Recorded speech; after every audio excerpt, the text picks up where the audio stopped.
Dear students, now I am doing the remaining parts of question number 1 from exercise 7.2. Starting from part 6th. Part 6th of this first question is 1, 3, 8, 2, 4. Now, first of all, I am going to find the prime factors of this number so that I can find the cube root of this number. So, first of all, I will divide it by 2. I got 6, 9, 1, 2. Again by 2, we got 3, 4, 5, 6. Again by 2, 1, 7, 2, 8. Now, again by 2, I got 8, 6, 4. Again by 2, 4, 3, 2. Then 2, 16. Then 108, then 54, then 27, then we will divide 27 by 3. So we got our prime factors of this number. So prime factors of 1, 3, 8, 2, 4 are 2 into 2 into 2, 2 into 2 into 2, then 2 into 2 into 2, then 3 into 3 into 3. All the factors are forming triplet. So, we will write taking 1 from each triplet, we got cube root of 1, 3, 8, 2, 4 is equal to, now 2 from first triplet, then again 2 from second, 2 from third triplet, and in last we got 3 from last triplet. So on multiplying 2 into 2 into 2 into 3, we got 24. So cube root of 1, 3, 8, 2, 4 is equal to 24. Now I am moving to part 7th of this question. The number is 110592. I am going to find the prime factors of this number. Now we will divide firstly by 2. We got 5, 5, 2, 9, 6. Again by 2. We got 2, 7, 6, 4, 8. We will divide it by 2 till we are getting even number.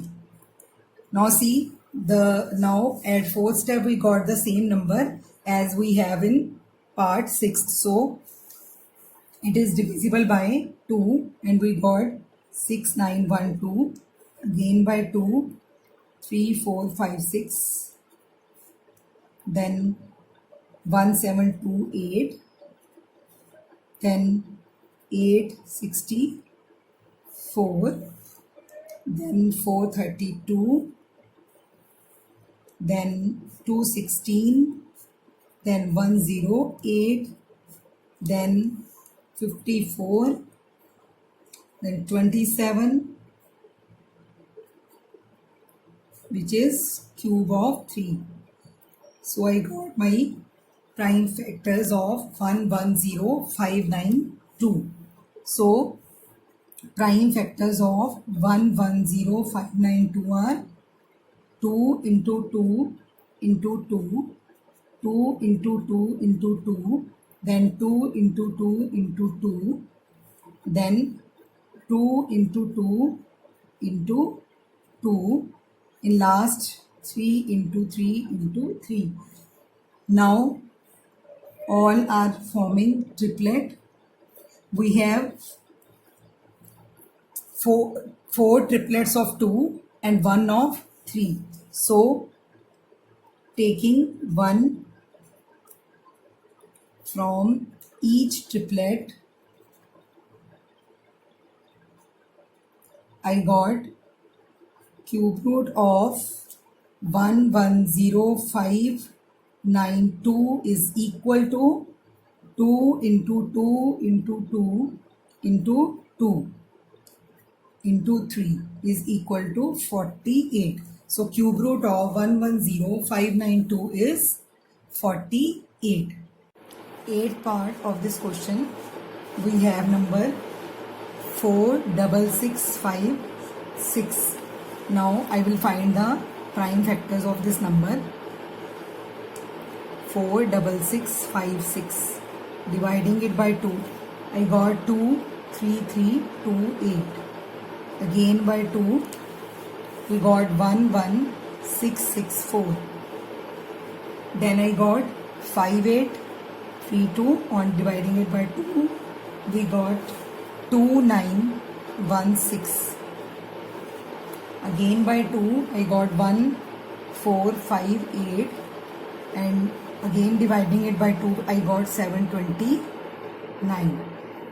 Now 729 is divisible by 3, so I got 243. Again by 3, I got 81, then 27. Now we got the prime factors of 46656. So we will write prime factors of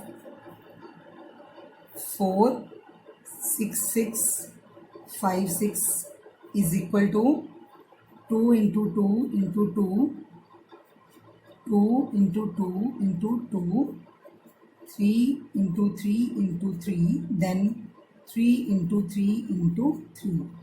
Now taking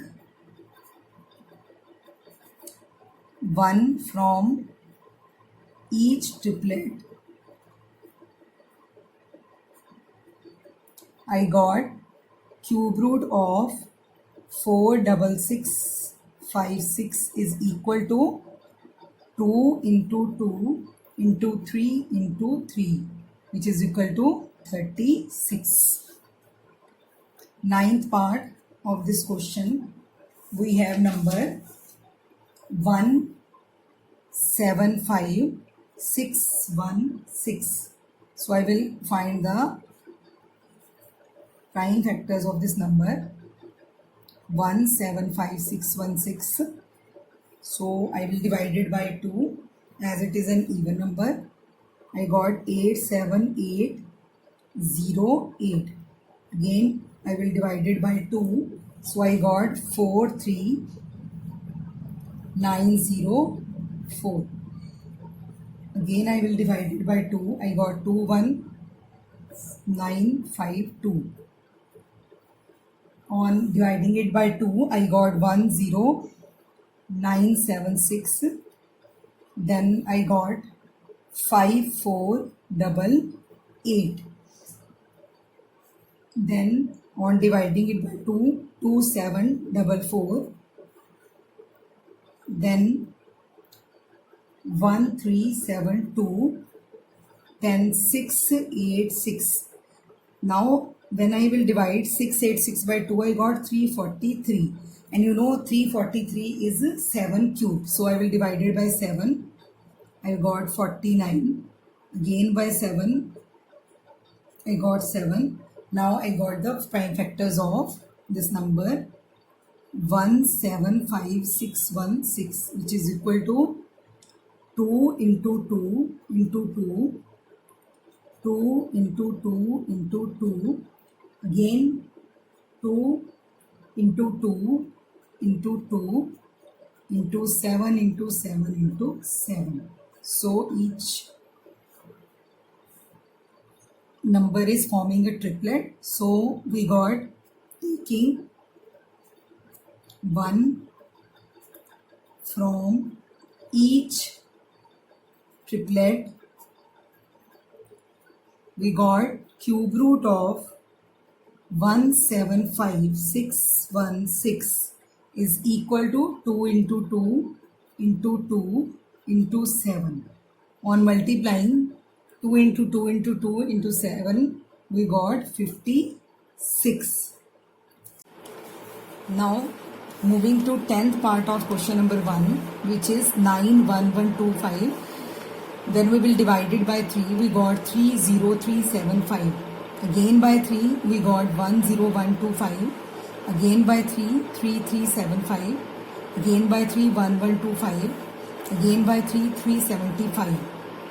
Then on dividing 375 by 3 I got 125, which is cube of 5.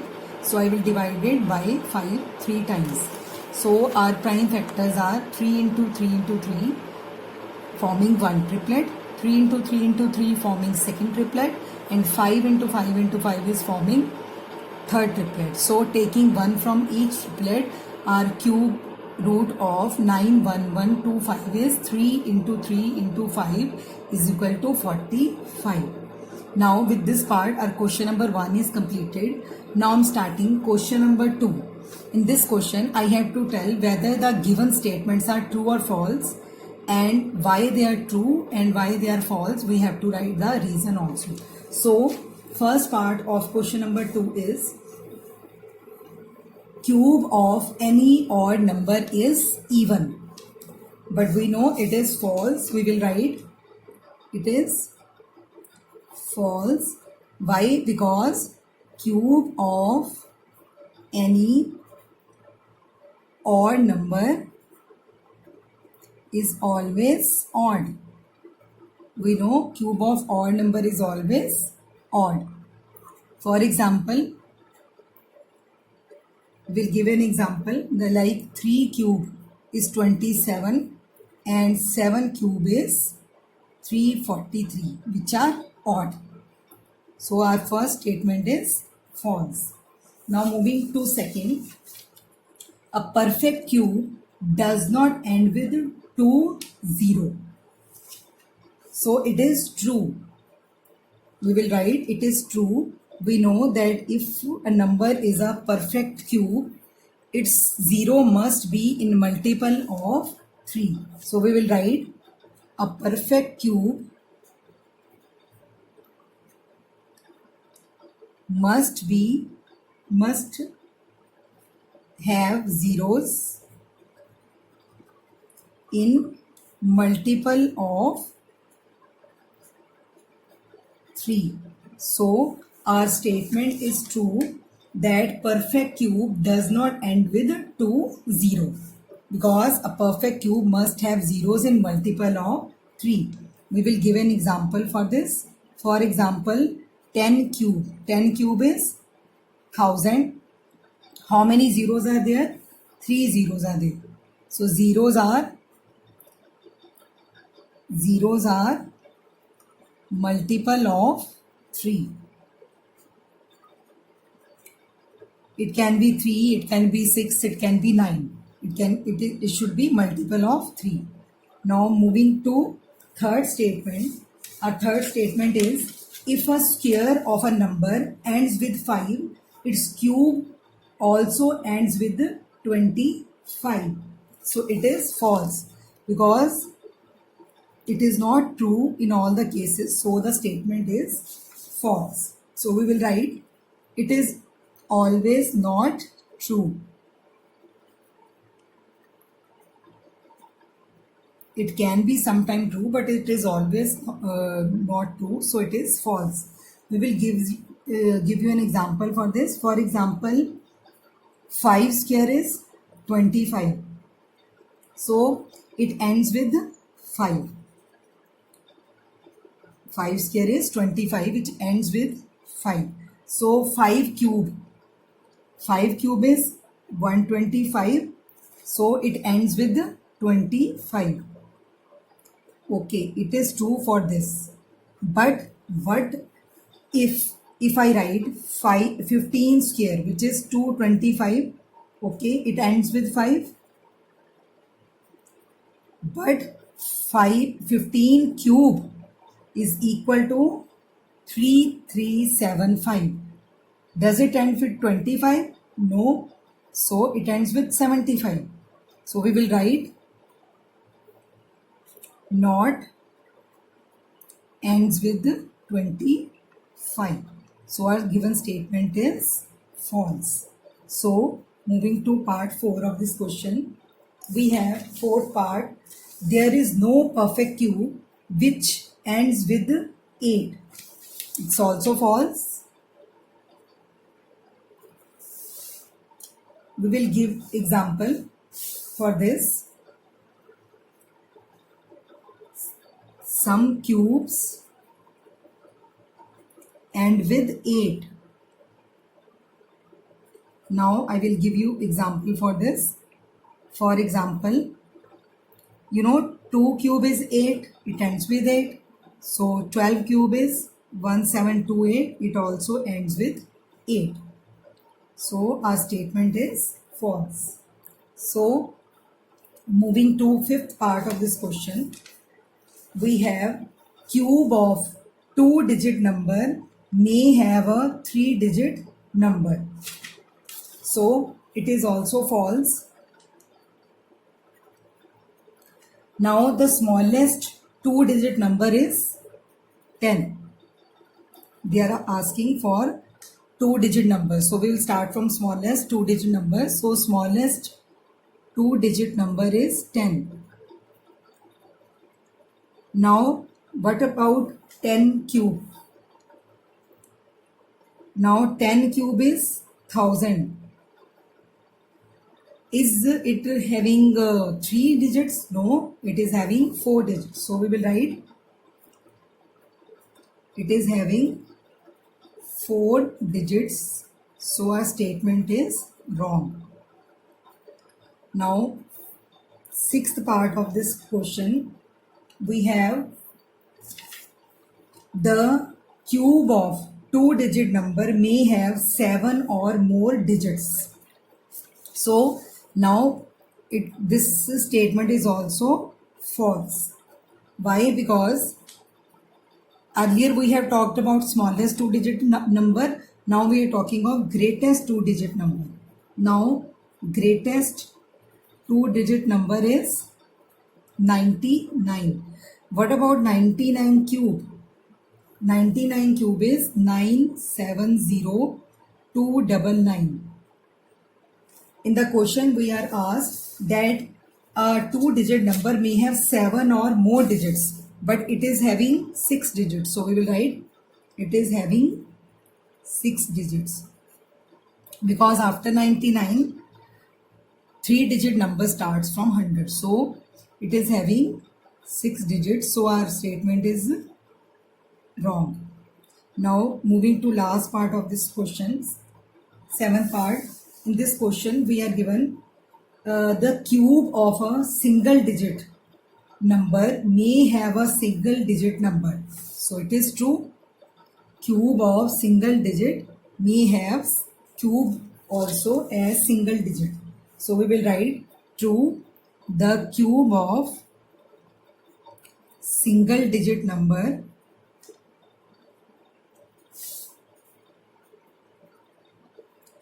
may have